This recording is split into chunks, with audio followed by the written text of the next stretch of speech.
revoir, merci.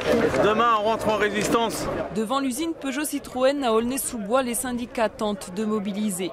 Voilà déjà plus d'un an que les 3400 employés redoutent la fermeture de leur usine. Et ils sont beaucoup plus si l'on compte également les sous-traitants de PSA.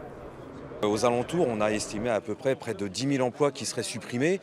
C'est un véritable tsunami social si l'usine d'Aulnay devait fermer, si le gouvernement devait laisser faire Peugeot. Et pour le département, mais aussi pour la région, ça serait une vraie catastrophe, bien sûr. PSA est l'un des principaux employeurs du département de la Seine-Saint-Denis, le département le plus pauvre de France. Dans la ville d'Aulnay-sous-Bois, le taux de chômage approche les 20%, 10 points de plus que la moyenne nationale. Du coup, la fermeture de l'usine est sur toutes les lèvres, même ceux qui n'y travaillent pas s'en inquiètent. Ça va faire mal déjà pour les commerces, hein, c'est sûr. Et puis déjà qu'il y a beaucoup de chômage à Aulnay, alors là, ça ne va pas s'arranger, c'est sûr. Hein. Bah. Pour Aulnay, c'est inquiétant, ne serait-ce que pour les taxes que cette société payait et qui va se répartir sur les habitants d'Aulnay.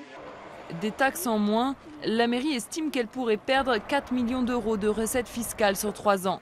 Dans ces conditions, comment accompagner les centaines d'employés qui resteraient sur le carreau? Pour le moment, le maire n'a pas de solution. La grande difficulté et le drame de cette affaire-là, c'est que déjà, la situation sociale étant dégradée, nos services fonctionnent à saturation.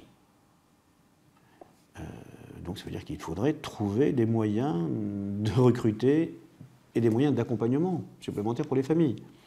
Pour l'instant, je ne les ai pas aujourd'hui. Devant l'usine, les syndicats promettent d'aller jusqu'au bout pour sauver leurs emplois. Mais l'annonce de la direction coïncide avec le grand départ en vacances, une manière comme une autre d'étouffer la contestation.